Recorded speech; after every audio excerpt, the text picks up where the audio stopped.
अगर पेड़ पौधा में ये प्रकाश संश्लेषण जो है ये नहीं होगा तो पेड़ पौधा भी अपना भोजन नहीं बना पाएगा। प्रकाश संश्लेषण पौधों में होता है, इसलिए पौधा भोजन बना पाता है।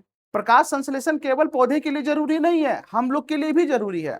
हम लोग में प्रकाश संश्लेषण नहीं होता है, इसमें प्रकाश संश्लेषण होता है। ऐसा क्या चीज है जिसके कारण पेड़ पौधे में प्रकाश संश्लेषण होता है और मनुष्य में नहीं होता है? कुछ ना कुछ तो ऐसा खास होगा पेड़ पौधे में जो कि मानव में नहीं होगा और पेड़ पौधे में होगा। चलिए आज के क्लास को अब हम लोग स्टार्ट करते हैं। इसके पिछले क्लास में हम लोग बायोलॉजी का चैप्टर 1 जैव प्रक्रम में हम लोग ये जाने थे कि किस मानव में किस किस प्रकार का पोषण होता है। हालांकि अगर पूरा पोषण की बात करें तो पोषण कितना प्रकार का? 2 प्रकार का। कितना प्रकार का? 2 प्रकार का। पहला कौन सा? स्वपोषण और दूसरा परपोषण। स्वपोषण में वैसा जीव आएगा जिसमें जो अपना भोजन खुद बनाएगा, हाँ ये ना, उसको हम लोग क्या कहेंगे? स्वपोषण। परपोषण में जो दूसरों पर निर्भर रहेगा उसे परपोषण कहेंगे। तो हम लोग किस में आएंगे? परपोषण में आएंगे, हाँ ये ना। परपोषण कितना प्रकार का? 3 प्रकार का। कितना प्रकार का? 3 प्रकार का। पहला कौन सा था? परजीवी पोषण, दूसरा मृतजीवी पोषण और तीसरा प्राणी संपोषण। यस यू नो, यानी परपोषण 3 प्रकार का: परजीवी पोषण, मृतजीवी पोषण और प्राणी संपोषण। परजीवी पोषण किसको कहेंगे?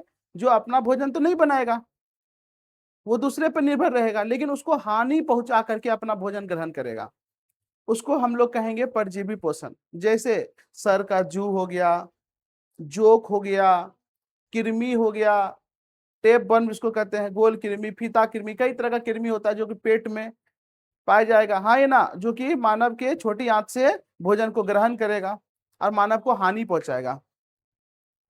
उसी तरीके से अमर बेल हो गया जो कि पेड़ पौधे पे लपेटा जाता है और पेड़ पौधे से अपना क्या करता है? पोषक पदार्थ प्राप्त करते रहता है। उसके बाद आ गया आपका मृतजीवी पोषण, जो मरे हुए चीजों को अपना भोजन बनाता है। ब्रेड खराब हो गया, बाहर फेंक दीजिए, वो देखिएगा कवक लग जाएगा, फंगस, ये मृतजीवी पोषण हो गया। कोई जानवर मर गया तो उसके ऊपर बैक्टीरिया लग जाता है, पूरा का पूरा सड़ाने लग जाता है, उसको खराब करने लग जाता है, यानी उसको वो खा रहा है, मरे हुए चीजों को वो खा रहा है।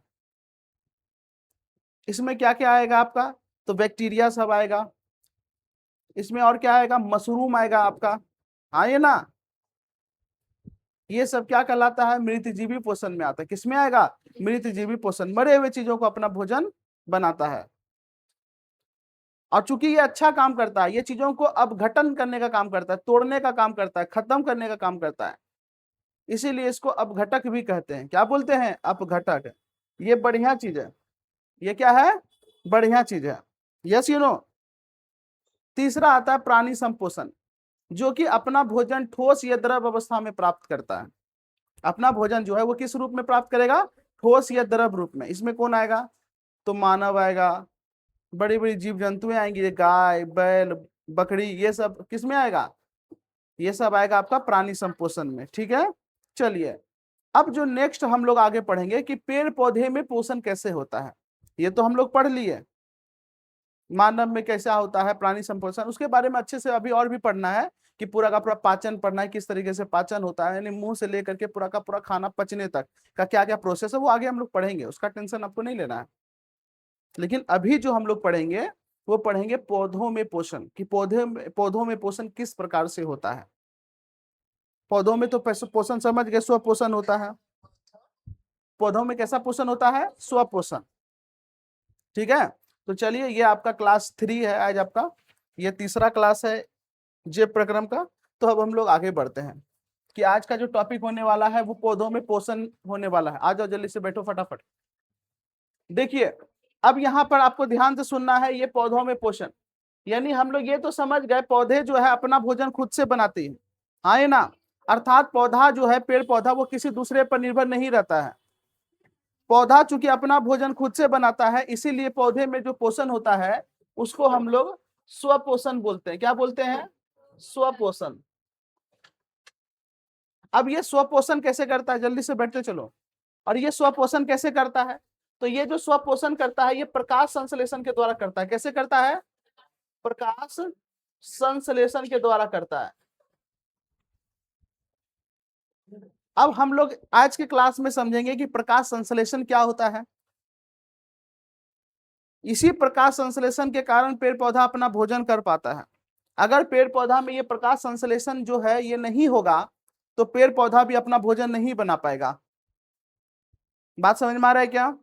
तो आज का जो क्लास होने वाला है वो प्रकाश संश्लेषण यानी पौधों में पोषण पे होने वाला है। और पौधों में पोषण होने के लिए सबसे जरूरी है क्योंकि प्रकाश संश्लेषण का पौधों में होना। क्योंकि प्रकाश संश्लेषण पौधों में होता है इसलिए पौधा भोजन बना पाता है। और अगर यही प्रकाश संश्लेषण होना बंद हो जाएगा तो पौधा भी भोजन बना नहीं पाएगा। बात समझ में आ रहा है क्या? प्रकाश संश्लेषण केवल पौधे के लिए जरूरी नहीं है, हम लोग के लिए भी जरूरी है। हम लोग में प्रकाश संश्लेषण नहीं होता है लेकिन फिर भी हम लोग के लिए इसलिए जरूरी है कि पेड़ पौधा जैसे ही प्रकाश संश्लेषण से भोजन बनाता है उस भोजन में जितना भोजन की आवश्यकता, जितना ऊर्जा की आवश्यकता पेड़ पौधे को अपनी वृद्धि के लिए, अपने विकास के लिए आवश्यकता होती है उतना वो रख करके बाद बाकी सब जितना भी ऊर्जा होता है बचा हुआ ऊर्जा उसको वो भोजन के रूप में क्या कर देती है, संचित कर देती है, जिसको हम फल बोल सकते हैं। और उसी फल का उपयोग करके हम अपना पोषण करते हैं।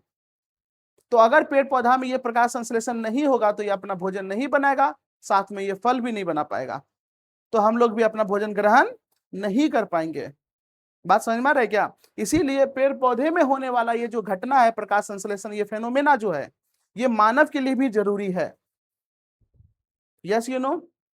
चलिए, तो अब हम लोग समझते हैं इसमें एक्चुअल में ऐसा होता क्या है जिससे ये अपना भोजन आसानी से बना लेता है। हाँ ये ना? तो आइए देखिए, प्रकाश संश्लेषण में बोलता है प्रकाश संश्लेषण वह प्रक्रम है, वह प्रोसेस है जिसके द्वारा सभी हरे पौधे, पेड़ पौधे सूर्य के प्रकाश की उपस्थिति में अपना भोजन तैयार करता है। यानी एक ऐसी प्रक्रिया है जिस प्रक्रिया के द्वारा जितना भी हरा भरा पेड़ पौधा है आप देख रहे हैं वो सब का सब हरा भरा पेड़ पौधा सूर्य के प्रकाश की उपस्थिति में, जब सूर्य का प्रकाश होता है अर्थात दिन के समय में, वो अपना भोजन तैयार करता है। क्या तैयार करता है? भोजन तैयार करता है। और ये जो प्रक्रिया है, इस प्रक्रिया का नाम, इस प्रोसेस का नाम हम दिए हैं प्रकाश संश्लेषण, फोटोसिंथेसिस इसको इंग्लिश में हम लोग बोलते हैं। हाँ ये ना, इसको इंग्लिश में हम लोग क्या बोलते हैं? फोटोसिंथेसिस। फोटो क्यों? फोटो जो वर्ड है ये फोटोन से मिलके बना है, फोटोन, और फोटोन का मतलब होता है प्रकाश, इसीलिए इसको हम लोग बोलते हैं फोटोसिंथेसिस। प्रकाश से हम लोग संश्लेषित कर रहे हैं ऊर्जा को और अपना भोजन बना पा रहे हैं। Yes you know? पेड़ पौधा के बारे में ये बात हो रहा है, मानव में ये प्रकाश संश्लेषण का घटना देखने को नहीं मिलता है। तो ये प्रकाश संश्लेषण आपको हमेशा हरे भरे पेड़ पौधे में दिखेगा जो कि प्रकाश की उपस्थिति में अपना भोजन ग्रहण करते हैं, अपना भोजन बनाते हैं। अब इसमें प्रकाश संश्लेषण होता है, ऐसा क्या चीज है जिसके कारण पेड़ पौधे में प्रकाश संश्लेषण होता है और मनुष्य में नहीं होता है? कुछ ना कुछ तो ऐसा खास होगा पेड़ पौधे में जो कि मानव में नहीं होगा और पेड़ पौधे में होगा, तब तो पेड़ पौधा बना पा रहा है, वो प्रकाश संश्लेषण कर पा रहा है, भोजन बना पा रहा है, और हम लोग नहीं बना पा रहे हैं। तो ऐसा क्या खास है? श्वास तो हम लोग भी लेते हैं, पेड़ पौधा भी लेता है, वृद्धि हम लोग भी करते हैं, पेड़ पौधा भी करता है, हमारा शरीर भी कोशिका से बना है, पेड़ पौधे का भी। हाँ ये ना? तो ऐसा क्या खास है जो कि पेड़ पौधे को अलग बनाता है? तो ध्यान से सुनिएगा। तो प्रकाश संश्लेषण की क्रिया के लिए जो मुख्य रूप से 4 चीजों की जरूरत होता है जिसकी मदद से वो प्रकाश संश्लेषण कर पाता है। वो 4 चीज क्या है? ध्यान से सुनिएगा। पेड़ पौधे में वह कौन सा 4 मुख्य चीज है जिसके कारण पेड़ पौधा अपना भोजन बना पाता है अर्थात प्रकाश संश्लेषण कर पाता है? वो 4 चीज में पहला चीज है कार्बन डाइऑक्साइड। यानी पेड़ पौधे के अंदर वो क्षमता होती है जिस क्षमता के कारण पेड़ पौधे जो की पत्तियां जो है वो हम लोग के वायुमंडल में उपस्थित कार्बन डाइऑक्साइड को ग्रहण करती है। जिस तरीके से हम लोग के अंदर वो क्षमता है, जिस क्षमता के कारण हम वायु में उपस्थित ऑक्सीजन को हम क्या करते हैं? अपने शरीर के अंदर लेते हैं। तो जब हम श्वास लेते हैं, जब हम लोग के नाक से होकर के हवा पास होता है तो उस हवा में ऑक्सीजन की मात्रा होता है, तो शरीर उस ऑक्सीजन को ले लेता है। लेकिन हम श्वास में केवल ऑक्सीजन नहीं लेते हैं, वो तो हम हड़ा है हड़ खींच लेते हैं, सीधे खींच लेते हैं। जब सीधे खींच लिए तो यहाँ पे जो भी कुछ रहेगा वो चीज चला जाएगा। अगर जहरीला गैस होगा तो जहरीला गैस चला जाएगा। और उस गैस के अंदर, उस वायु के अंदर ऑक्सीजन है, तो उस ऑक्सीजन को काम करता है फेफड़ा, क्या करता है, उसको रिसीव कर लेता है, ले लेता है। तो ये हम लोग का ऐसा सिस्टम बना हुआ है कि हम लोग का शरीर ऑक्सीजन को ग्रहण करता है। किसको ग्रहण करता है? ऑक्सीजन को। और ऑक्सीजन को ग्रहण करने के बाद अवशिष्ट पदार्थ के रूप में, खराब पदार्थ के रूप में, गंदगी के रूप में कार्बन डाइऑक्साइड को निकाल देता है। तो हम लोग के लिए कार्बन डाइऑक्साइड गंदा पदार्थ हो गया, अपशिष्ट पदार्थ हो गया, निष्कासित करने वाला पदार्थ हो गया, अर्थात गैस हो गया। तो उसी तरीके से पेड़ पौधा जो है वो उसी कार्बन डाइऑक्साइड को ग्रहण करने की क्षमता होती है। हम लोग कार्बन डाइऑक्साइड को नहीं ले सकते हैं। बात समझ में आ रहा है क्या? शरीर कार्बन डाइऑक्साइड से कुछ नहीं कर पाएगा, ऐसा बना ही नहीं शरीर। लेकिन पेड़ पौधे को कार्बन डाइऑक्साइड चाहिए। तो पेड़ पौधा जो है वो सबसे पहले क्या करता है, हम लोग के वायुमंडल में जो कार्बन डाइऑक्साइड है उस कार्बन डाइऑक्साइड को ग्रहण कर लेता है। हम लोग जिस चीज को छोड़ते हैं वो इस चीज को रिसीव करता है। पहला जो मुख्य कारण है प्रकाश संश्लेषण होने का वो है कार्बन डाइऑक्साइड का ग्रहण करना पेड़ पौधे के द्वारा। दूसरा मुख्य कारण क्या है? दूसरा है जल। तो पहला तो कार्बन डाइऑक्साइड वो ग्रहण किया कहां से? हम लोग के वायुमंडल से। पेड़ पौधा जहां पर है उसके चारों तरफ वायु का मात्रा होगा कि नहीं होगा? और उस वायु के अंदर कार्बन डाइऑक्साइड भी है, उस वायु के अंदर ऑक्सीजन भी है, उसी वायु के अंदर नाइट्रोजन भी है, और भी तरह तरह का गैस है। उस सब गैस में से कार्बन डाइऑक्साइड गैस को वो रिसीव कर लेता है, ले लेता है। दूसरा, उसको चाहिए जल, पानी की मात्रा। तो पानी की मात्रा कहां से लेगा? तो वो जो है पेड़ पौधा वो जमीन के अंदर तक रहता है, उसका जड़। तो जड़ क्या करता है? जमीन के अंदर से पानी को अवशोषित कर लेता है, खींच लेता है। तो दूसरा चाहिए उसको जल, जो कि वो जमीन से ग्रहण करता है। कहां से ग्रहण करता है? जमीन से। पत्ता से पानी वो ग्रहण नहीं कर सकता, वो कहां से करेगा? जमीन से ग्रहण करेगा। जैसे हम लोग मकान बनाए और मकान में हम लोग पानी कहां से खींच लेते हैं? जमीन के अंदर से मोटर लगा के खींच लिए और चढ़ा दिए कहां? टंकी पे। उसी तरीके से नारियल का गाछ समझ लो, जड़ से लिया पानी और कहां चढ़ा दिया? डाब में। ले, नहीं चढ़ा दिया, मोटर लगा हुआ उसमें। मतलब हम समझाने का मतलब हम बोल रहे हैं। तो वो जब तक घींचा नहीं होगा तब तक ऊपर कैसे पहुंचा होगा? हाँ ये ना। तो यही चीज होता है, पहला कार्बन डाइऑक्साइड, दूसरा जल। तो जल कहां से ग्रहण करता है? जमीन से। कहां से ग्रहण करता है? जमीन से। और ग्रहण कौन करता है? जड़। पेड़ पौधे का जड़ जो होता है वो पानी को ग्रहण करता है। इसीलिए जिस जगह पे पानी की मात्रा कम होती है वहां का जो पेड़ पौधा का जो जड़ होगा बहुत नीचे तक जाएगा। काहे? जैसे अगर आप मोटर करवाइएगा, बोरिंग करवाइएगा, समरसेबुल करवाइएगा, पानी नहीं मिलेगा 10 फीट पे, 20 फीट पे, 100 फीट पे, तो और 200 फीट पे जाइएगा, वहां पानी नहीं मिला तो 300 फीट पे जाइएगा। तो जहां पानी कम रहेगा वहां ढेर गड्ढा आदमी करेगा, और जहां पानी ढेर रहेगा, 100 फीट पे मिल गया तो 100 के गड्ढा करेगा नहीं। तो यहाँ पर भी वही सेम चीज होता है। अगर पेड़ पौधे के पास पानी का बहुत ज्यादा भरमार है तो उसका जड़ फैला रहेगा, पूरा पसरा रहेगा, इधर उधर इधर उधर, क्योंकि पानी उसको मिल रहा है। लेकिन अगर पानी का मात्रा कम है तो उसका जड़ बहुत नीचे तक जाएगा, गहराई तक जाएगा, ताकि वो गहराई से पानी को ले सके। हाँ ये ना, बात समझ में आ रहा है क्या? और अगर गहराई में भी नहीं मिलेगा तो मर जाएगा फिर वो, क्योंकि अपना भोजन नहीं बना पाएगा तो जीवित नहीं रह पाएगा, जीवित नहीं रह पाएगा तो मर ही जाएगा। तो वायुमंडल से कार्बन डाइऑक्साइड गैस को वो लिया और जमीन के अंदर से वो क्या कहते हैं, जल को लिया। दो चीज। तीसरा, सूर्य का प्रकाश। उसको सूर्य का प्रकाश चाहिए। सूर्य का प्रकाश जो है ये बहुत जरूरी है। हम लोग को लगता है कि ऐसा क्या है, ये तो खाली लाइट है, जो कि देखने में मदद करता है, हम लोग को दिखाने में मदद करता है। अगर लाइट नहीं रहेगा तो हम किसी चीज को नहीं देख पाएंगे। इसके पिछले क्लास में हम आप लोग को मतलब एक नया चैप्टर पढ़ाए थे, मानव नेत्र, उसमें बताए थे। लेकिन इस सूर्य में केवल इतना ही नहीं, ये जो सूर्य प्रकाश है ये तो दिखाने में मदद करता ही है, साथ में इसके पास भरपूर मात्रा में ऊर्जा है, एनर्जी है। तो ये इसी एनर्जी को ये रिसीव करता है। तो सूर्य प्रकाश का होना बहुत जरूरी है। और हम लोग का शरीर उस सूर्य प्रकाश से केवल और केवल क्या ले पाता है? Vitamin D. क्या ले पाता है? विटामिन डी, जो कि सूर्य प्रकाश से हम लोग को मिलता है। अब विटामिन डी ग्रहण करने के बाद हड्डी सब मजबूत होता है। अगर आप बहुत धूप नहीं लेंगे, विटामिन डी का कमी हो जाएगा तो हड्डी सब जो है ना वो लचीला होने लग जाता है, फिर कई तरह का प्रॉब्लम होने लगेगा, डिजीज होने लगेगा। तो विटामिन डी बहुत जरूरी होता है। यही सब कारण है कि फॉरेन में जो विदेशी लोग हैं, जहाँ पे ठंडा ज्यादा पड़ता है, जहाँ धूप बहुत कम पड़ता है, तो वहां थोड़ा भी धूप होता है ना तो लोग के लिए बहुत हो गया, धूप तो चाहिए शरीर को, तो मस्त शरीर में पूरा कपड़ा खोल के एकदम धूप में लेट गया है। ये जरूरी है, यहाँ पे लोग नहीं कर पाएगा। कारण क्या है, यहाँ पे यहाँ थोड़ा सा निकलेगा तो ढेरी धूप मिल जाएगा। हाँ ये ना, पर्याप्त मात्रा में यहाँ धूप मिल जाता है, लेकिन वहां विदेश में, विदेश कहने का मतलब ऐसा देश में जहाँ ठंडा ज्यादा पड़ता है, धूप कम से कम होता है, वहां दिक्कत है इस चीज का। बोलो हाँ ये ना। तो जिस चीज का हम लोग को, या जिस चीज का हम लोग के पास आजादी है, उस चीज का वहां कमी है। हाँ ये ना, तो ये चीज होता है। खैर, तो दूसरा है क्या, सूर्य का प्रकाश। तो पहला चीज कार्बन डाइऑक्साइड चाहिए, जल चाहिए, सूर्य का प्रकाश चाहिए, क्लोरोफिल चाहिए। अब कहिएगा ये क्लोरोफिल क्या होता है। तो क्लोरोफिल जो होता है ये पत्ती में पाया जाता है, पत्ता पे पाया जाता है। हर पेड़ पौधे का पत्ता होगा, उस पत्ता के ऊपर क्या पाया जाता है, मेरे साथ बोलिए, क्लोरोफिल। क्या पाया जाता है, क्लोरोफिल। क्या पाया जाता है, क्लोरोफिल। तो क्लोरोफिल जो है वो सूर्य के प्रकाश को अवशोषित करता है। क्या करता है, अवशोषित, एब्जॉर्ब कर लेता है। हाँ ही ना, तो ये एब्जॉर्ब करने का काम करता है क्लोरोफिल। तो क्लोरोफिल कहाँ पाया जाता है, पत्ते के ऊपर। किसके ऊपर, पत्ते के ऊपर। तो चार चीज जल्दी से याद लाइएगा जिसके बिना प्रकाश संश्लेषण हो ही नहीं सकता है। तो पहला बोलिए कार्बन डाइऑक्साइड।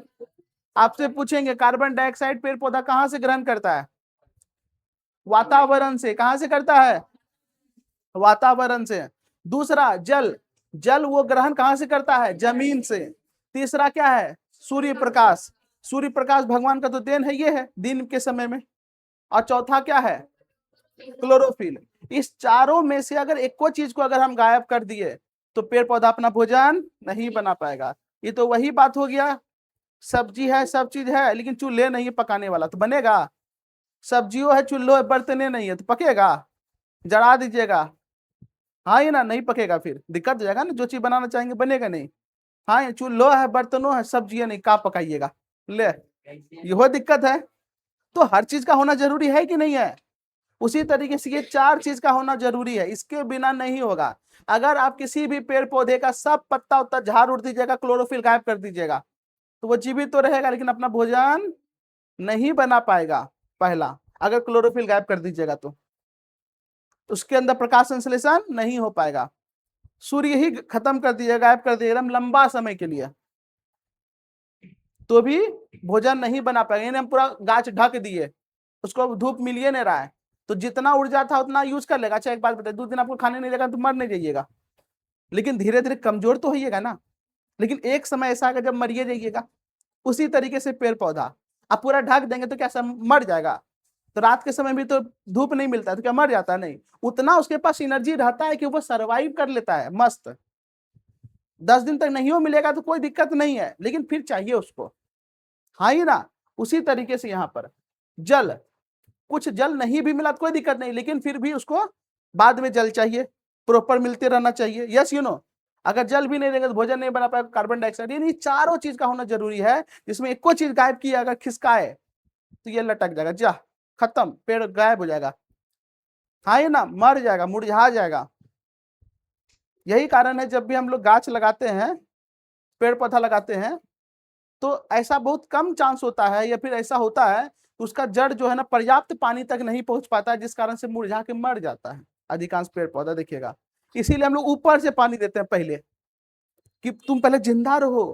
कैसे, जैसे आदमी बीमार पड़ जाता है तो कैसे सांस नहीं ले पाता है, तो कहते हैं कि नहीं कोशिश करो सांस लेगा लेगा, कि वेंटिलेटर तुरंत देते हैं, इंस्टेंट देते हैं ना, कि भाई तुम लो, ऊपरे से हम दे देते हैं ऑक्सीजन।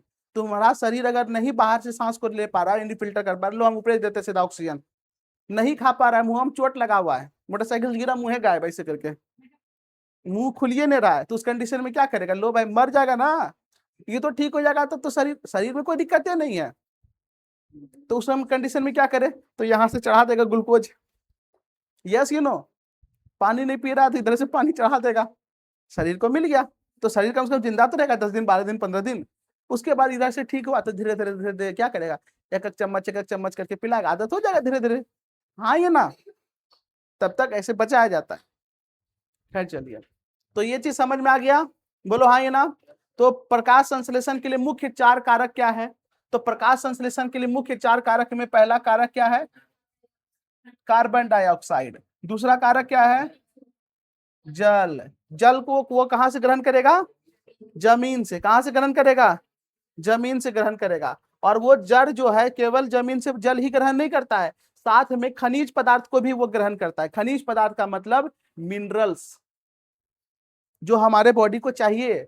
हम आप लोग को बताए थे कि जब हम पोषक पदार्थ ग्रहण करते हैं तो उस पोषक पदार्थ से हम लोग को पोषक तत्व प्राप्त होता है। वो पोषक तत्व क्या है? तो बताए थे, कार्बोहाइड्रेट है, प्रोटीन है, वसा है, खनिज पदार्थ है, यस यू नो, और विटामिन है।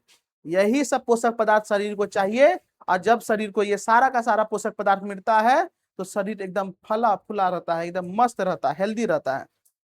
और इसी पोषक पदार्थ का अगर शरीर में कमी हो जाता है तो कई तरह का बीमारी, डिजीज, प्रॉब्लम, कमजोरी दिखना, मतलब दिक्कत शुरू हो जाता है। तो उसी तरीके से पेड़ पौधा जो है जमीन से क्या ग्रहण करता है? पानी, जल, और जल के साथ कई सारा खनिज पदार्थ, क्योंकि उस जल के अंदर ही खनिज पदार्थ है। इसीलिए वैसा पानी जिसके अंदर खनिज पदार्थ की मात्रा होती है, वैसे पानी को मिनरल पानी कहते हैं, मिनरल वाटर बोलते हैं। तो हम अगर खनिज जल बोलेंगे तो आपको बड़ा अजीब लगता है, लेकिन जब मिनरल वाटर बोलते हैं तो बड़ा एक्सपेंसिव, महंगा अनुभव होता है, नहीं होता है, प्रीमियम। हम लोग बोलते हैं ना, क्या पी रहे हैं? मिनरल वाटर पी रहे हैं। मिनरल को हिंदी में कहा जाता है खनिज, और वाटर को पानी, तो खनिज पानी हुआ ये। हाँ ये ना, बात समझ में आ रहा है क्या? यानी जब पानी के अंदर महत्वपूर्ण तत्व मिला रहता है, जैसे आयरन हो गया, हाँ ये ना, इस तरह का कई सारा चीज उसके अंदर पानी में मिला रहता है, सोडियम हो गया, ये सब महत्वपूर्ण तत्व हो गया। तो ये महत्वपूर्ण तत्व जब हम लोग के बॉडी के अंदर जाता है तो इससे क्या होता है? कई तरह का रोग दूर होता है, शरीर बहुत ज्यादा हेल्दी महसूस करता है, जो कि शरीर को चाहिए होता है कि नहीं है? तो चलिए, तो दूसरा हो गया बाबू आपका जल। तीसरा आपका होता है ग्लूकोज। क्या है? ग्लूकोज नहीं, वो तो बना लेगा, ये ग्लूकोज नहीं, ग्लूकोज ही बनाता है। तो तीसरा इसको चाहिए क्या? पत्ती में क्लोरोफिल। तीसरा चीज क्या चाहिए? क्लोरोफिल। और चौथा चीज को चाहिए क्या? सूर्य का प्रकाश, सूर्य का। तो ये चार चीज इसको चाहिए होता है। कितना चीज चाहिए होता है? अगर चार चीज मिल गया तो ये अपना भोजन बनाना शुरू कर देगा। तो पत्ती के अंदर इसी तरह का देखिएगा क्लोरोफिल होता है। ये किचन है इसका, पेड़ पौधा का ये क्या है? किचन है। ये बहुत छोटा होता है, हम लोग को दिखता नहीं है। हाँ ये ना, जैसे हम लोग का खाना कहाँ पे बनता है? किचन में बनता है ना।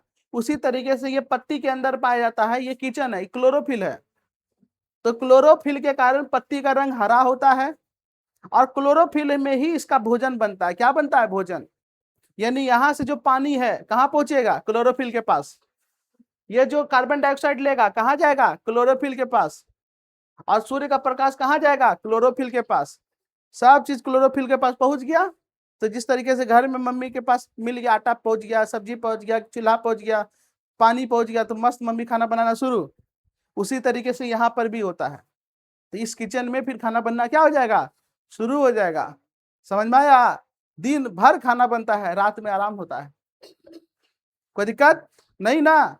याद रखिएगा। क्या खाता होगा? ये देखो, खाना बनाते रहता पेड़ पौधा, उसका काम ही है। हाँ ये ना, खाएगा इतना, बनाएगा इतना, काहे? तुम सबके लिए। मम्मी तो इतने खाती है, 2 रोटी खाई, 3 रोटी खाई, हो गया, लेकिन बनाती कितना है? देखिए इतना रोटी, ताकि पूरा परिवार खाए। तो पेड़ पौधा के लिए हम लोग बाल बच्चा हुए। पेड़ पौधा के अंदर देखो क्या गुण है।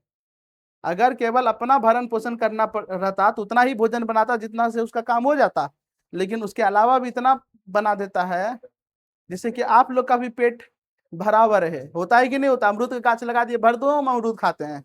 आम का गाछ लगा दिए, भर दो हम आम खाते हैं। सब्जी का गाछ लगा दिए, भर दो सब्जी एकदम खाते हैं, कद्दू, कोहरा, लौकी, भिंडी, घिया, परवल, हाँ ये ना, ढेरी चीज मार दिले रखते हैं। तो याद रखिए पेड़ पौधा कितना इंपॉर्टेंट है। हम इसी इंपॉर्टेंस को नहीं समझ पाते हैं, क्योंकि हम प्रोसेस होते हुए नहीं देखते हैं ना।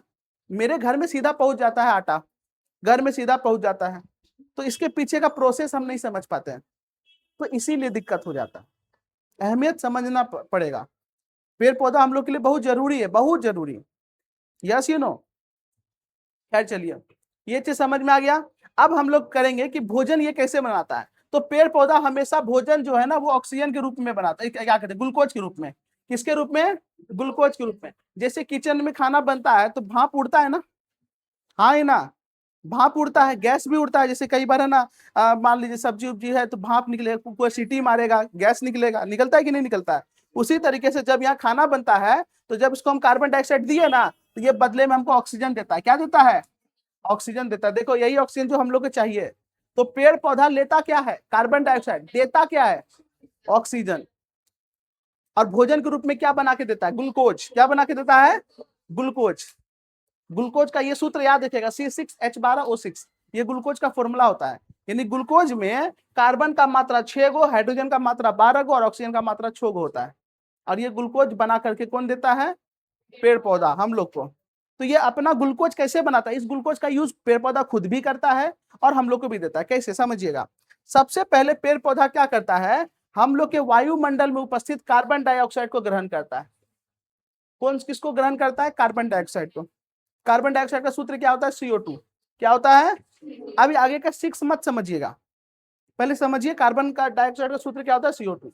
फिर वो क्या करता है? जड़ से अपना क्या लेता है? जल, यानी H2O लेता है। क्या लेता है? H2O। तो ध्यान से सुनिएगा, पेड़ पौधा जो है वातावरण से कार्बन डाइऑक्साइड लेता है और जड़ से H2O लेता है। और जड़ से H2O, जड़ से कार्बन क्या कहते हैं, जड़ से H2O ले करके यानी जल ले करके और वातावरण से ऑक्सीजन लेके कहां पहुंचा देता है? क्लोरोफिल में। कहां पर पहुंचा देता है? क्लोरोफिल। क्लोरोफिल कहां पाया जाता है? पत्ती में। कहां पाया जाता है? पत्ती के अंदर। पेड़ पौधा का जो पत्ती होता है ना, चाहे छोटा या बड़ा, उससे कोई मतलब नहीं है। छोटा घर रहेगा तो छोटा किचन होता है, बड़ा घर रहता है तो बड़ा किचन होता है। ये चीज तो होबे करता है ना, ऐसा थोड़ी कि नहीं होता है। एक के रूम है तो तनी को साइड में मैं गैस चूल्हा लगा के खाना बना लिया, तो जैसा जिसका रिक्वायरमेंट वैसा रहता है। उसी तरीके से क्लोरोफिल में जो है ये दोनों पहुंच जाता है। अब क्लोरोफिल के पहुंचने के बाद वहां क्या आता है? सूर्य का प्रकाश। क्या आता है? सूर्य का प्रकाश। तब जाकर के, तो ध्यान दीजिए, कार्बन डाइऑक्साइड और जल ये क्लोरोफिल में सूर्य प्रकाश के उपस्थिति में, सूर्य प्रकाश के उपस्थिति में, इसका उपस्थिति होना जरूरी है और इसी के अंदर हो रहा है। हाँ ये ना। तो देखो जैसे अभी हम लोग को मीटिंग लेना होगा तो मेरी उपस्थिति में आप लोग रहेंगे, तो कहीं ना कहीं रहेंगे, जैसे क्लासरूम के अंदर रहेंगे, तो मेरी उपस्थिति में आप लोग क्लासरूम के अंदर मीटिंग करेंगे। हाँ ना। किसी जैसे एग्जाम आने वाला है, इसके ऊपर हम लोग चर्चा करेंगे किस तरीके से करना है नहीं करना है। तो उस कंडीशन यहीं पे भी होता है। तो क्लोरोफिल एक जगह है जिस जगह में ये सब घटना होगा, जो कि पत्ती में है। प्रकाश संश्लेषण क्या कहते हैं, सूर्य का प्रकाश आएगा, सूर्य जब सुबह के समय में, और क्या होगा? पेड़ पौधा जो है कार्बन डाइऑक्साइड और जल लेकर के क्लोरोफिल तक पहुंच जाएगा। जब ये सब चीज को मिल जाएगा तब फिर वहां पे क्लोरोफिल क्या करेगा? क्या करेगा? C6H12 यानी ग्लूकोज बनाएगा। क्या बनाएगा? ग्लूकोज। और साथ में ऑक्सीजन को छोड़ देगा। ऑक्सीजन को क्या करेगा? छोड़ेगा। ऑक्सीजन को ग्लूकोज बनाया, ऑक्सीजन छोड़ा, और साथ में जल को भी निकालता है। क्या निकालता है? जल। क्या निकालता है? जल वो निकालता है। तो अच्छे से समझिए फिर से, देखिए क्या करेंगे। सबसे पहले कार्बन डाइऑक्साइड कहां से आएगा? वातावरण से। कार्बन डाइऑक्साइड कहां से आएगा? वायुमंडल से। ठीक है। फिर जड़ से क्या आएगा? जल, H2O आएगा। क्या आएगा? ये सब का सब चीज कहां होगा? सूर्य प्रकाश में, सॉरी, सूर्य प्रकाश की उपस्थिति में होगा। होगा कहां पर? क्लोरोफिल में। कहां पे होगा? क्लोरोफिल में होगा। बात समझ में आ रहा है क्या? ये सब होगा कहां? क्लोरोफिल में। जब ये होगा तो बनाएगा क्या? ग्लूकोज। ग्लूकोज का सूत्र क्या होता है? C6H12O6 यानी ग्लूकोज बनाया, साथ में ऑक्सीजन गैस को वो मुक्त करता है, तो हम एरो दे दिए, हमने निकाल रहा है। ऑक्सीजन गैस को वो क्या कर रहा है? निकाल रहा है। ऑक्सीजन गैस को निकाल रहा है, ठीक है। और साथ में क्या करेगा? जल को भी निकालेगा। क्या निकालेगा? जल। क्या निकालेगा? जल। बात समझ में आ रहा है क्या? तो यहाँ पर जल को हम देख नहीं पाते, एक्चुअल में जल को हम लोग क्या करते हैं? देख नहीं पाते, लेकिन वहां पे जल भी निकलता है। ऐसा नहीं कि जल को नहीं देख पा रहे तो नहीं निकल रहा। ऑक्सीजन भी तो नहीं देख रहे हैं, तो क्या ऑक्सीजन नहीं निकल रहा है? निकल रहा है ना। तो याद रखिएगा, कार्बन डाइऑक्साइड जल के साथ अभिक्रिया कर क्लोरोफिल में सूर्य प्रकाश की उपस्थिति में ग्लूकोज बनाता है, ऑक्सीजन गैस मुक्त करता है और जल बनाता है। अब यहाँ पर ध्यान से सुनिएगा, सुनिएगा यहाँ पर ध्यान से देखिए, यहाँ पर कार्बन के एगो है, एगो है, क्या एगो है? और यहाँ कार्बन 6 गो बन गया। ऐसा हो सकता है? नहीं हो सकता है। इसका मतलब पक्का यहाँ 6 कार्बन था। कितना कार्बन था? 6 कार्बन था। तब ना यहाँ 6 कार्बन हुआ तो 6 कार्बन बना, ऐसा होगा? अरे भाई क्या कहते हैं, 2 रोटी बनने का आटा है और आपका 6 रोटी बन जाएगा उससे? नहीं ना। बात समझो। तो उसी तरीके से यहाँ पर छो कार्बन है तो यहाँ छुए को कार्बन ना मिलेगा, तो छो कार्बन से छो कार्बन मिल गया, ठीक है, अच्छी बात है।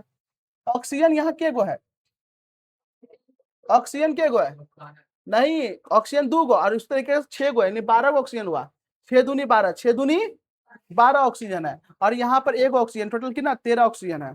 अब इसके पास देखो क्या ऑक्सीजन हुआ, 6 2 8 1 9 एक ऑक्सीजन है, यानी यहाँ ज्यादा ऑक्सीजन हुआ कम ऑक्सीजन गया कहाँ, ऐसा नहीं होता है। आप लोग को चैप्टर 1 पढ़ाए हैं, रासायनिक समीकरण में तत्वों का ना तो निर्माण होता है, द्रव्यमान का ना तो निर्माण होता है ना ही विनाश होता है, जितना हम दिए हैं उतना ही हमको प्राप्त होगा, हाँ ही ना। तो यहाँ पर कहा गया, तो यहाँ पर जो है हाइड्रोजन होता है 12 गो, क्या होता है 12 गो होता है, क्या होता है 12 गो। तो तुम यहाँ ध्यान देना, हाइड्रोजन आप गिनो क्या हो गया, हाइड्रोजन हो गया 4 दूनी सॉरी 12 दूनी 24 गो हाइड्रोजन, क्या हो गया 24 गो हाइड्रोजन हो गया। अब यहाँ हम यहाँ पर 6 गो दे दिया, अब यहाँ पर देखिए तो यहाँ पे क्या हो गया 12 गो, 6 दूनी 12, और यहाँ पे क्या हो गया 12 12 12 24 हो गया, इधर भी 24 उधर भी 24 को पुर गया, ठीक है। ऑक्सीजन यहाँ पे क्या गो है 12 गो, ऑक्सीजन यहाँ पे क्या गो है 12 गो, 12 12 24 गो, तो यहाँ ऑक्सीजन क्या गो है 6 गो, और यहाँ ऑक्सीजन क्या गो है 6 गो, 6 6 12 है ये है, और ऑक्सीजन क्या गो घट रहा है, क्या गो घट रहा है 12 24 पूर्णांक चाहिए, यहाँ 6 दे दिए। अब यहाँ पर तुम ध्यान देना, ऑक्सीजन यहाँ पे हो गया कितना 12, यहाँ ऑक्सीजन हो गया 6, 12 6 18 और 18 6 24, ऑक्सीजन इधर भी 24 हो गया। अब इधर ऑक्सीजन गिनिए 12 और यहाँ 12, टोटल कितना ऑक्सीजन हो गया 24 ऑक्सीजन पुर गया, हाँ ये ना। तो अब देखिए सब चीज पुर जाएगा, 6 को कार्बन हो गया, 6 कार्बन हो गया, यहाँ पर 12 को ऑक्सीजन हो गया, और यहाँ 12 12 24 ऑक्सीजन हो गया, यहाँ 6 12 18 6 24 ऑक्सीजन हो गया। हाइड्रोजन इधर कितना हुआ 24 हाइड्रोजन हुआ, यहाँ 12 और 12 24 यहाँ हाइड्रोजन हो गया। तो समझ में आया, यहाँ पे 6 2 ये सब का काहे लिखाया हुआ था, क्योंकि समीकरण को संतुलित करने के लिए। इसका मतलब क्या समझे हम लोग, इसका मतलब समझे अगर 6 को कार्बन डाइऑक्साइड लेंगे, ध्यान से सुनना, जैसे कैसे होता है, हम लोग बोलते हैं ना कि अगर 3 गिलास चावल लेंगे तो 5 आदमी का खाना बनेगा, 5 आदमी के चावल का खाना बनेगा। उसी तरीके से यहाँ बोला है कि अगर हम 3 गो कार्बन सॉरी 6 गो कार्बन डाइऑक्साइड और 12 गो जल, 6 गो कार्बन डाइऑक्साइड और 12 गो जल अगर हम लेंगे, तब जाकर के एक गो ग्लूकोज बनेगा, के गो आगे कुछ नहीं तो क्या एक है, यानी के गो ग्लूकोज बनेगा, एक गो ग्लूकोज बनेगा मात्र, और 6 गो ऑक्सीजन का अणु बनेगा जो कि उड़ेगा, और 6 गो हाइड्रोजन का यानी जल का अणु बनेगा जो कि उड़ेगा। तो समझ में आ रहा है क्या, हाँ ये ना। जैसे एक कैसे बोलते हैं हम लोग, बोलते हैं कि नहीं 2 किलो आटा में 10 आदमी खाना बनेगा, या 1 किलो चावल में 5 आदमी खाना बनेगा, ऐसे बोलते हैं कि नहीं बोलते हैं। उसी तरीके से यहाँ भी है, यानी अगर 6 गो कार्बन डाइऑक्साइड लेंगे और 12 गो जल लेंगे तो के गो बनेगा, एक गो ग्लूकोज बनेगा, के गो बनेगा एक गो ग्लूकोज बनेगा। ये आपको याद नहीं रखना है, बस समीकरण आपको याद रखना है, समीकरण घर में 2 बार 3 बार जाके लिखना है आपको, ये समीकरण बहुत इंपॉर्टेंट है। समझ में आ गया क्या, प्रकाश संश्लेषण में ये जो समीकरण है ये बहुत इंपॉर्टेंट है, वेरी इंपॉर्टेंट। कोई दिक्कत, तो प्रकाश संश्लेषण क्या है, प्रकाश संश्लेषण एक ऐसी प्रक्रिया है जिसमें पेड़ पौधा सूर्य की उपस्थिति में अपना भोजन बनाता है, क्या बनाता है भोजन, और इस प्रक्रिया को प्रकाश संश्लेषण कहते हैं। प्रकाश संश्लेषण के लिए प्रमुख 4 कारक क्या है, पहला कार्बन डाइऑक्साइड, दूसरा जल, तीसरा सूर्य का प्रकाश, चौथा क्लोरोफिल। कार्बन डाइऑक्साइड कहां से ग्रहण करेगा, वायुमंडल से। जल कहां से ग्रहण करेगा, जड़ से, हाँ ही ना, मिट्टी से ग्रहण करेगा यानी जड़ करेगा ग्रहण। तीसरा क्लोरोफिल कहां पाया जाएगा, पत्ती में। और चौथा सूर्य प्रकाश जो कि दिन के समय में मिलेगा ही नेचुरली, हाँ ये ना, प्राकृतिक रूप से। तो ये 4 कारक हो गया, यहां तक किसी को कोई दिक्कत है क्या, ये चीज समझ गए अच्छे से, बहुत इंपॉर्टेंट क्वेश्चन है, पूछता है बार बार प्रकाश संश्लेषण क्या है, इसको समझाइए। और जो बच्चा इस समीकरण लिख दिया उसको नंबर सबसे ज्यादा आता है, ये समीकरण बहुत जरूरी है, हाँ ये ना, तो समीकरण आप लोग को याद रखना है। चलिए आगे बढ़ते हैं, ये प्रकाश संश्लेषण हो गया। ये देखिए इसी प्रकार का ये क्लोरोफिल होता है बाबू, याद रखिएगा। तो पेड़ पौधा का जो पत्ती है वो हरा दिखाई देता है, इसके पीछे का कारण क्या है, क्लोरोफिल, क्योंकि क्लोरोफिल हरा होता है, क्या होता है, हरा होता है, जिस कारण से हम लोग को पत्ती कैसा दिखाई देता है, हरा दिखाई देता है, कैसा दिखाई देता है, हरा। तो यही है, देखिए पेड़ पौधा एकदम कितना सुंदर सा है कि सूर्य का प्रकाश इसको मिल रहा है, वायुमंडल से ये क्या कर रहा है, कार्बन डाइऑक्साइड को ले रहा है, जड़ से पानी को ले रहा है, और क्लोरोफिल में ये अपना भोजन बना रहा है, और भोजन बना करके ये हर एक भाग को देगा। जिस तरीके से मम्मी भोजन बना करके परिवार के हर एक सदस्य को खिलाती है, उसी प्रकार से ये क्लोरोफिल भोजन बना के हर एक पार्ट को, जड़ को, तना को, हर एक, देखो ये बेचारा काम किया तो इसको हम नहीं खाना देंगे। तना का काम है भाई सबको मतलब मजबूती बनाए रखना, तो क्या इसको भोजन, हर एक भाग को भोजन मिलता है। और इसी में इसका बाल बच्चा जो होता है, छोटा छोटा टूसा, टूसा समझ में आ रहा है, जो और बढ़ रहा है आगे की ओर, इस तरीके से आगे की ओर टूसा होता है, उसको भी लालन पालन देखो टूसा टाइप का होता है, उसको भी आगे मिलता है। बात समझ में आ रहा है क्या? तो इस तरीके से यहाँ पर क्या हो रहा है, भोजन बन रहा है प्रकाश संश्लेषण की मदद से। और हम लोग में इसलिए नहीं होता है क्योंकि हम लोग में प्रकाश संश्लेषण नहीं होता है, हम लोग में क्लोरोफिल नाम का कोई चीज नहीं होता है, और हम लोग के अंदर वैसा सिस्टम नहीं है कि हम कार्बन डाइऑक्साइड को ले सके। हाँ ये ना, इसीलिए हम लोग के अंदर प्रकाश संश्लेषण नहीं होता है, इसलिए हम लोग को पेड़ पौधे के ऊपर निर्भर रहना पड़ता है, जिसका नतीजा ये है कि हम लोग यानी कि मनुष्य, ये जीव जंतु जो है परपोषण में आते हैं। किस में आते हैं? परपोषण में आते हैं। चलिए यहां तक आप समझ गए। अब बोलो, पत्ता पीला भी होता है, वेरी गुड। तो देखिएगा ये होता है वर्णक के कारण, अभी हम आपको आगे बताएंगे, इस चीज के ऊपर है ना हम लोग चर्चा करेंगे। कई सारा पेड़ पौधे का पत्ता है ना पीला भी होता है, क्योंकि उसके अंदर है ना पीला, वो क्या कहते हैं, वर्णक पाया जाता है। यस यू नो, उसका पीला पत्ता है ना बाद में होता है हल्का हल्का, इसी देखिएगा शुरू में क्या होता है, तब उसका वर्णक होता है। वर्णक का मतलब रंग, उसका है ना रंग ही ऐसा होता है, जैसे कि क्लोरोफिल के सहारा हुआ ना, उसमें पीला वर्णक पाया जाता है, जिसका पीला पत्ता देखते हैं ना उसके अंदर पीला वर्णक पाया जाता है। समझ में आया? जैसे कि पत्ती में क्लोरोफिल पाया जाता है तो हरा हो गया, यस यू नो, उसीलिए तो वो शुरू में हरा होता है, फिर बाद में धीरे धीरे पीला होता है। समझ में आया? ध्यान रखिएगा। आइए अगला चीज सुनिए, यहाँ पे ध्यान दीजिएगा। अगला चीज है बाबू, इसको हम लोग कहेंगे रंध्र। क्या कहेंगे? रंध्र। सुनिए इसको हम लोग इस तरीके से लिखते हैं, रंध्र। इसको हम लोग कहते हैं स्टोमाटा। क्या कहते हैं? अब समझिए ये स्टोमाटा क्या होता है, रंध्र क्या होता है। रंध्र को है, इसको छिद्र भी बोल सकते हैं। क्या बोल सकते हैं? छिद्र। रंध्र भी बोल सकते हैं और छिद्र भी बोल सकते हैं। ये छिद्र या रंध्र होता क्या है समझिएगा। अभी हम आप लोग को बोले कि क्लोरोफिल कहाँ पाया जाता है? पत्ती में। हाँ ये ना, जैसे हम लोग के घर में खाना कहाँ बनता है? किचन में। किचन का गेटवे लॉक रहेगा, तो अगर पापा लाएंगे सब्जी तो क्या किचन में रख पाएंगे? नहीं ना रख पाएंगे। किचन में रख के इधर रख दिए। समझो मेरा बात को, बात समझिए। किचन में मम्मी क्या लगा दी है? छिटकिनी लगा दी है। तो पापा जब सब्जी लेके आए, चावल लेके आए, तो क्या कहते हैं, गेट लगा हुआ देखे ना, तो वो कहाँ के हॉल में रख दी कहीं, सब्जी झोला है ना, सब्जी का झोला हॉल में रख दिए। जब मम्मी आई ना तो देखी कि सब्जी नहीं है, तो आलू का चोखा, रोटी और दाल बना दी।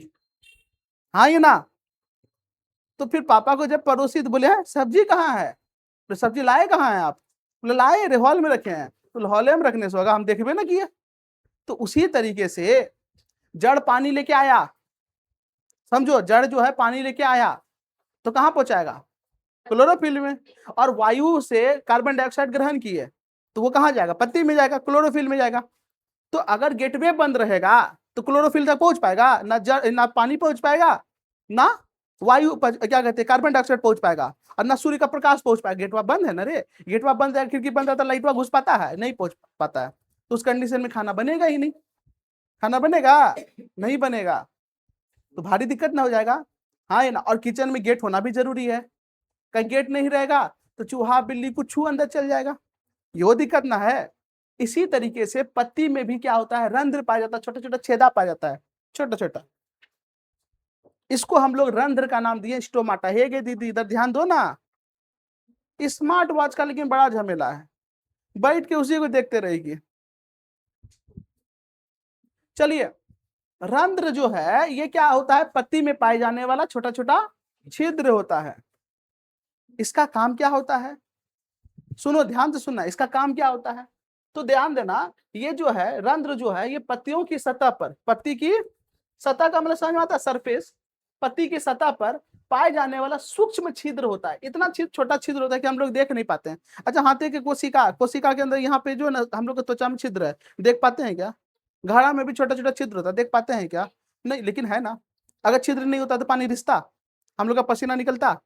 नहीं निकलता, वो होता है। तो उसी तरीके से पत्ती में भी जो है ना, पत्ती के सतह पर छोटा छोटा छिद्र पाया जाता है। प्रत्येक रंध्र के चारों ओर रक्षक कोशिकाएं होती हैं, यानी कि वो जो छिद्र होता है ना, उस छिद्र के चारों तरफ यानी कि पूरा घेरा हुआ एक रक्षक कोशिका होता है। अभी समझ में आ जाएगा, टेंशन मत लो। ये रक्षक कोशिका क्या करता है, ये उस छिद्र में जो भी चीज जा रहा है उसका निरीक्षण करता है। अगर वो सही चीज जा रहा है तो कोई दिक्कत नहीं, अगर गलत चीज जा रहा है उसको बंद कर देगा, नहीं जाने देगा। हाँ ये ना, तो छिद्र को सुरक्षित करने के लिए उसके ऊपर कौन होता है, गार्ड सेल होता है, रक्षक कोशिका होता है। कौन होता है, रक्षक कोशिका। तो ध्यान दीजिएगा, छिद्र होता है और प्रत्येक छिद्र के चारों ओर रक्षक कोशिकाएं होती है जो इसके खुलने और बंद होने को नियंत्रित करती है। हाँ ही ना, यही रक्षक कोशिका ये डिसाइड करता है केकरा जाने देंगे केकरा नहीं जाने देंगे। जकरा जाने देंगे ओकरा लिए गेट खोल देंगे, जकरा जाने देंगे गेट बंद कर देंगे। दरबारी किसको कहते हैं, गेट के सामने रहता है, दरवाजा के सामने रहता है। हाँ ही ना, तो दरवाजा के सामने कौन सी काम है उसका, वो देखना कि कौन जा रहा है कौन नहीं जा रहा है। जो जिसको जाने का है अधिकार है उसको जाने देगा, गेट खोल के मस्त जाइए सर। और जिसको नहीं जाना है या फिर उसको कोई मतलब नहीं, अंदर मिलाव नहीं है, तो उसको नहीं जाने देगा। तो वही चीज रक्षक कोशिका करता है। तो ये पत्ती के अंदर छोटा छोटा छिद्र होता है और इस छिद्र के यहाँ पर देखिएगा चारों तरफ इस तरीके से, ये छिद्र कहलाएगा रंध्र। क्या कहलाएगा, रंध्र। और ये जो चारों तरफ ये जो जगह है ये कहलाएगा आपका गार्ड सेल। क्या कहलाएगा, गार्ड सेल। रक्षक कोशिका कहलाएगा। क्या कहलाएगा, रक्षक कोशिका। क्या कहलाएगा, रक्षक कोशिका कहलाएगा। ये काम क्या करेगा, जब इसके अंदर कार्बन डाइऑक्साइड जाएगा, तो ये जान रहे कार्बन डाइऑक्साइड जाएगा भोजन बनेगा, तो ये क्या करेगा, गार्ड सेल बंद हो जाएगा, खुल जाएगा। गार्ड सेल क्या हो जाएगा, खुल जाएगा। और जब अंदर में खाना बन जाएगा अर्थात ग्लूकोज बन जाएगा, वहां पे क्या कहते हैं, ग्लूकोज के साथ साथ ऑक्सीजन गैस भी बनता है ना। अब ऑक्सीजन गैस भी बनेगा तो उस ऑक्सीजन गैस को निकलना भी ना होगा। बोलो हाँ या ना। अच्छा, अगर कोई गार्ड सेल है तो क्या खाली अंदर जाने देगा, बाहर नहीं निकलने देगा, बाहरों निकलने देगा ना। तो अंदर में जो ऑक्सीजन बनेगा वो ऑक्सीजन को भी बाहर निकालने में मदद करेगा, ऑक्सीजन को बाहर निकालने में मदद करेगा। हाँ ये ना, बात समझ में आ रहा है क्या। अब गार्ड सेल जरूरी इसलिए भी है, जैसे घर में गेट जरूरी इसलिए कि चोरी ना हो जाए। कहेंगे यहाँ कौन सी चोरी होगा, अरे यूं चोरी हो जाएगा। बोलो कैसे, जड़ बेचारा इतना मेहनत से पानी लाया और यहाँ रख दिया पत्ती में, क्लोरोफिल में पानी रख दिया, क्लोरोफिल में क्या किया, पानी को रख दिया। अब धूप पड़ा, वो पानी सुखा दिया, जा गेट खुले था, धूप पड़ेगा अब पानी सुखा देगा, तो बता भोजन बना पाएगा पेड़ पौधा, नहीं। तो इसके लिए जरूरी है ना कि गार्ड सेल क्या हो जाए, बंद हो जाए, ताकि धूप अंदर नहीं जा पाए। और अंदर नहीं जा पाएगा तो अंदर का जो पानी है वो क्या रहेगा, सुरक्षित रहेगा। क्या रहेगा, आप कभी भी देखिएगा पत्ती को निचोड़िएगा तो हल्का हल्का पानी द्रव मिलता है, उसके अंदर कहाँ गया वो लिक्विड, कैसे आया, तो जड़ के द्वारा आया होगा। Yes you know. तो इसका काम क्या है, तो गैसों का आदान प्रदान करना, गैसों का आदान प्रदान करना। अंदर में जो ऑक्सीजन गैस है उसको बाहर निकालना और बाहर से कार्बन डाइऑक्साइड गैस को अंदर लाना। इसका काम किसका है, तो रंध्र का है। किसका है, और इस रंध्र को नियंत्रित कौन करेगा, गार्ड सेल। कौन करेगा, सुरक्षा कौन प्रदान करेगा, गार्ड सेल। कौन करेगा, समझ में आ रहा है क्या, एकदम घरे वाला सिस्टम है, पूरे घरे वाला सिस्टम है। समझ में आ रहा है, बोलो हाँ या ना। ये जो है ना जगह है जरा से आदमी किचन में जाता है, और ये गार्ड सेल गेट है। समझ में आ रहा है क्या, गेट लगा लिए कुछ अंदर नहीं जा पाएगा, गेट खोलेंगे सब भी अंदर चल जाएगा, चूहा बिल्ली आप लोग सब लोग, है कि नहीं है। वैरायटी तराइटी सब निकाल के मार, गेस्ट के लिए बनाया, धपा धप निकाल के खा के खत्म, जा उड़ा दिए, दिक्कत ना हो जाएगा, इसीलिए गेट लगा देती मम्मी, जो छिटकिनियां लगा दी, है कि नहीं है। समझ में आ रहा है क्या, चलिए। तो रंध्र का मुख्य कार्य क्या है, तो ये गैसों का आदान प्रदान करता है। गैसों का आदान प्रदान में क्या करेगा, ऑक्सीजन को जाने देगा, कार्बन डाइऑक्साइड को बाहर निकाल देगा। Yes you know. ये क्या करेगा, कार्बन डाइऑक्साइड को अंदर जाने देगा, कार्बन डाइऑक्साइड को अंदर जाने देगा, और ऑक्सीजन को क्या करेगा, बाहर निकाल देगा। ठीक है ना। तो प्रकाश संश्लेषण के लिए कार्बन डाइऑक्साइड को अंदर लेते हैं तथा ऑक्सीजन को बाहर छोड़ते हैं। क्या करते हैं, बाहर छोड़ते हैं। ये कौन काम करता है, गार्ड सेल। दूसरा, वाष्पोत्सर्जन, यानी पौधे से जल वाष्प के रूप में अतिरिक्त जल बाहर, यानी अगर पौधे में पानी का मात्रा ज्यादा हो गया तो वो क्या करेगा, उस जल वाष्प को बाहर निकाल देगा। क्या करेगा, बाहर निकाल देगा। यानी याद रखिएगा, पेड़ पौधे की पत्तियां जो है वाष्पोत्सर्जन का क्रिया करती है, इसलिए पेड़ पौधे के आसपास रहिएगा ना, आपको ठंडा लगेगा। ठंडा का मतलब ये नहीं रजाई ओढ़ लीजिएगा, मतलब धूप की तुलना में बढ़िया लगेगा, कम टेम्परेचर रहेगा, क्योंकि वहां पे वाष्पोत्सर्जन का क्रिया हो रहा है। कैसा क्रिया हो रहा है, वाष्पोत्सर्जन का क्रिया हो रहा है, याद रखिएगा। तीसरा, तापमान नियंत्रित करने का काम करता है। अगर गर्मी बहुत ज्यादा होगा तो यही वाष्पोत्सर्जन तेजी से होगा, ताकि पत्ती पेड़ पौधा क्या रहे, ठंडा रहे। क्या रहे, ठंडा।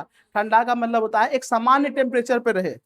हाँ ये ना, जिस तरीके से टीना सब खतरनाक गर्म हो जाता था, पेड़ पौधा की पत्ती गर्म होता है नहीं, क्योंकि ये क्या करता है, तापमान को नियंत्रित करते रहता है। तो वाष्पोत्सर्जन के कारण पौधे को ठंडा रखने में भी क्या करता है, सहायता करता है। क्या करता है, सहायता करता है। यहाँ तक समझ पा रहे हैं क्या आप लोग? तो गार्ड सेल क्या है, तो गार्ड सेल जो है ये रंध्र के चारों तरफ पाए जाने वाला एक कोशिका है जो वाष्पोत्सर्जन का कार्य करता है, गैसों का आदान प्रदान करता है और तापमान नियंत्रण करता है। कोई दिक्कत है क्या? नहीं ना। ये रंध्र क्या है, तो पत्ती पे पाए जाने वाला एक छोटा सा छिद्र है जिससे होकर गैसों का आदान प्रदान होता है।